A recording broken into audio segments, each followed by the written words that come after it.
going on, guys? And welcome back to another video. In today's video, we'll be talking about Google Stadia. And Google Stadia is essentially Google's solution to gaming. The way they'll be doing this is kind of turning games into a streaming service or something. I don't know exactly how you pay for it yet. I don't think that's been told or announced, or like if you're gonna pay a monthly service like Netflix or YouTube Premium, or if you buy the games. Personally, I think the best way to probably handle it would be for them to use your Google account to access a user-specific account for the video games, and you just buy your video games like normal. Or, yeah, that's how I see it operating. Personally, I have no control over how they're going to do it, and that's not necessarily how it will work. But that's how I see it operating.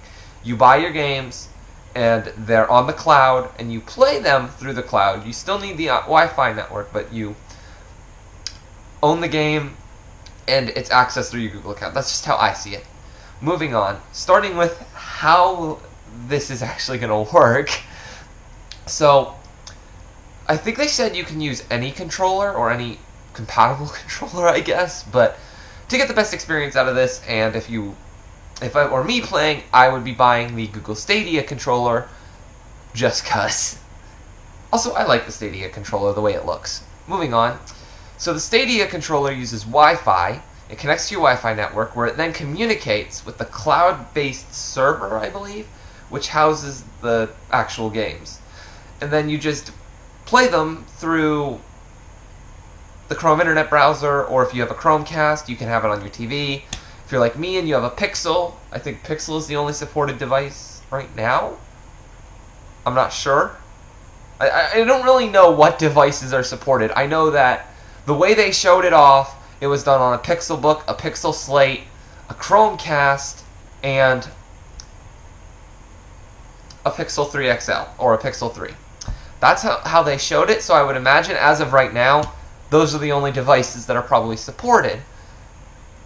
I'm not sure, though. Anyway, point is, your device is just acting as a viewer. The console, which is actually doing all the work, is a server somewhere else.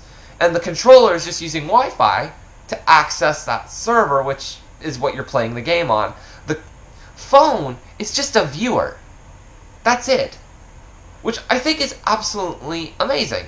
Because, well, what did they do? They were able to transfer it from one device to the next. At least that's how they showed it. And if they can pull that off, if they can pull off what they're promising, that's amazing. I mean, the Switch already did this with the tablet, and then you dock it and it's on the TV. But we're not talking about docking.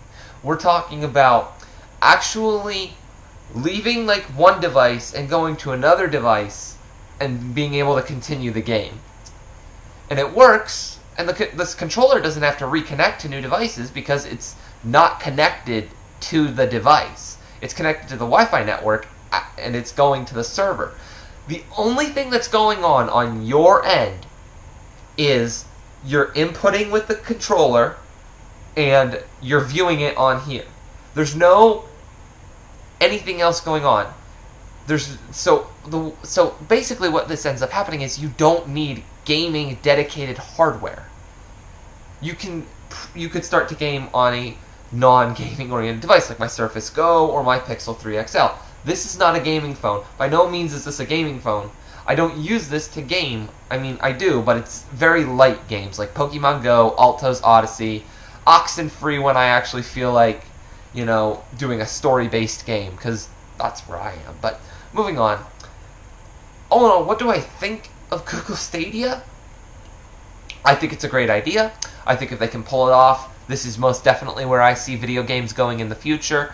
Everything we do now is streaming based. It's online in one way, shape, or form. This seems like a good step forward for video games, at least in my opinion. Some people are going to disagree with that, but ultimately the people who are going to prefer to use actual physical consoles in their homes are going to be hardcore dedicated gamers anyway. But for someone like me, who likes video games, but doesn't like a game console, I like it. I can see myself using this service if it works. Because again, I love video games. I love Altos. I love Oxenfree. I love Firewatch. I played that game. I loved it. I really like Call of Duty. Call of Duty is a big one for me, and the closest I've ever gotten to Call of Duty on mobile is Modern Combat 5. But I think Call of Duty is actually coming out with a mobile game, aren't they? Hang on, let me go check.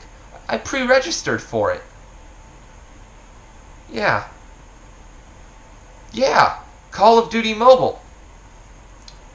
I pre-registered for it.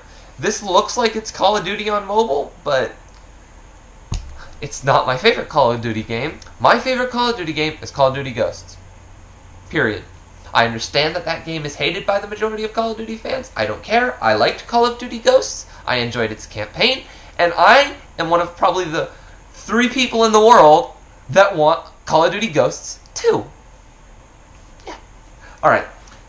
Anyway, so all in all, I think that Stadia is interesting, and that if Google can work out any potential bugs, like a lot of people seem to complain about lag city, basically, because of how the controller connects to the Wi-Fi, and like I just explained, this is going to be really laggy. Or, in other words, input lag. Like, you're gonna, like, let's say you tell your character turn left. You'll tell him to turn left with the controller. That will be instantaneous because, well, again, like, instant, see? Yeah, that's instant. The issue is that then that's going to take a while to get to the server, then back to your screen. So you're not going to get, like, the actual turn to the left until a second later.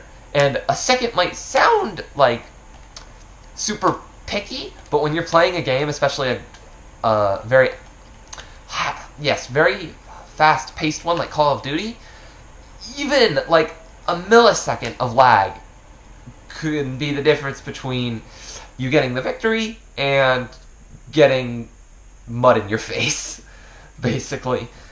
So, if they can fix those issues, or make sure they don't exist at all, I see Stadia as the future of gaming, and I am personally a fan and cannot wait.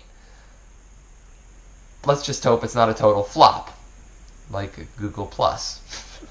Anyway, I hope you guys enjoyed this video about my thoughts on Google Project Stadia. Well, it's not a project, because they're actually planning on releasing this. I'm sorry. I hope you guys enjoyed this video on my thoughts of Google Stadia. I'm just kind of curious how many other people are excited. So if you guys want to let me know how many of you are excited for Stadia or what you think, comment section down below. So I hope you guys enjoyed this video. Stay tuned for future videos coming soon, and peace out. What's going on, guys? And